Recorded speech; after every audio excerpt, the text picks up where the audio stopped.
ये बात सही है कि आप जल्दी में हैं बिहार के मुख्यमंत्री बनने की? ना, बिल्कुल नहीं। मैं जल्दी में हूं कि बिहार में एक ऐसी सरकार बने जो अगले 10 साल में बिहार को देश के सबसे गरीब और पिछड़े राज्य से निकालकर देश के 10 अग्रणी राज्यों में शामिल कराए।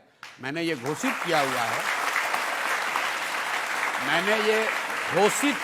है और मैं आपके कैमरे पर दोबारा रिपीट कर रहा हूं।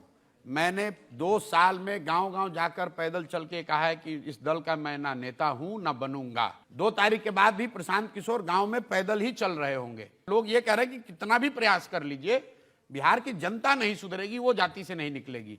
तो मेरा संकल्प, मेरा प्रयास जनता के साथ है कि चाहे 3 बरस पैदल चलना पड़े या 10 बरस, जब तक बिहार की जनता को समझाकर एक बेहतर व्यवस्था बनाने के लिए तैयार नहीं कर लेंगे, तब तक प्रशांत किशोर पीछे नहीं हटने वाले हैं। और निश्चित तौर पर बिहार की जनता को ये बात समझ में आ रही है। हमने अगर 2 साल में कभी ये भी कहा हो कि किसको वोट देना है, मैं तो ये भी नहीं कह रहा हूं किसको वोट देना है।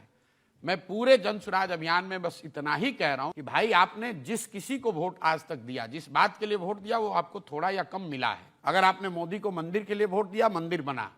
अगर आपने 5 किलो अनाज के लिए मोदी को वोट दिया, तो बिहार में जितना भी भ्रष्टाचार है 4 किलो अनाज मिल रहा है। अगर आपने नीतीश को बिजली के लिए वोट दिया, बिजली बिहार में आ गई। अगर आपने लालू जी को पिछड़े वर्ग के आवाज और सम्मान के लिए वोट दिया, तो पिछड़े वर्ग को आवाज सम्मान मिल गया।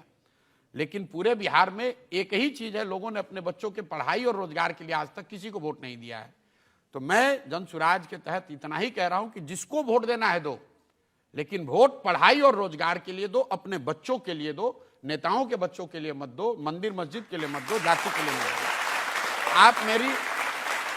मैं यहां जितने लोग बैठे हुए हैं, मैं आपको ये बताना भी चाहता हूं और आपको चुनौती भी दे रहा हूं। 2 बरस में अगर प्रशांत किशोर ने अपने मुंह से एक बार भी कहा हो कि जन सुराज को वोट दो या प्रशांत किशोर पे भरोसा करो, मैं तो गांव-गांव में जाकर ये कह रहा हूं कि अगर 10 प्रशांत किशोर भी आएंगे तो तुम्हारी दशा नहीं सुधरेगी। ये तब सुधरेगी तब जब अपने बच्चों के लिए तुम वोट दोगे। सिंपल बात है।